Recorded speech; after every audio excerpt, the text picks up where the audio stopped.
लाउन गएका छौं। गजलको शीर्षक छ पवित्र प्रेमको मूल्य। पवित्र प्रेमको मूल्य। निकै धनी रहेछ तिम्रो त्यो नयाँ मान्छे। वाह। निकै धनी रहेछ तिम्रो त्यो नयाँ मान्छे जसले मेरो पवित्र प्रेम पनि किनिदियो। वाह। हँसिलो देखिन्छौ तिमी उसको साथमा तर हरेक मुस्कानभित्र पीडा छ भनी बुझिदियो। वाह। म त बाँच्न सक्थे तिमी बिना पनि सजिलै तर मनले चाह्यो एकचोटि त माया भनिदियो। तिमीले बेच्यौ तिमीलाई पैसाको बजारमा तिमीले बेच्यौ तिमीलाई पैसाको बजारमा तर म तिमीलाई सपनाको संसार बनाइदियो। मेरो माया सस्तो थियो होला तिमीलाई तर त्यो मायाले तिमीलाई देवता जस्तै सजाइदियो। मेरो माया सस्तो थियो होला तिमीलाई तर देवताले तिमीलाई के? मेरो माया सस्तो थियो तिमीलाई तर त्यो मायाले तिमीलाई देवता जस्तै सजाइदियो। वाह। शब्दमा थिएन मेरो माया नजरमै झल्किन्थ्यो। शब्दमा थिएन मेरो माया नजरमै झल्किन्थ्यो। तिमीले हेरेनौ त्यो आँखाले बोलेको गुमाइदियौ।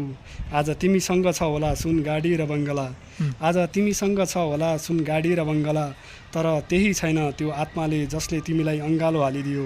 सोध एकपल्ट तिम्रो मनलाई गहिरिएर सोध एकपल्ट तिम्रो मनलाई गहिरिएर कसले तिमीलाई निस्वार्थ प्रेमले पुजिदियो। सिद्धियो रामप्रसाद जोशी हृदयको आवाज।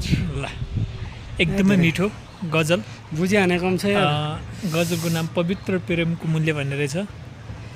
सबै सुनिदिनु होला अनि युट्युब च्यानल सब्सक्राइब गरिदिनु होला। धन्यवाद।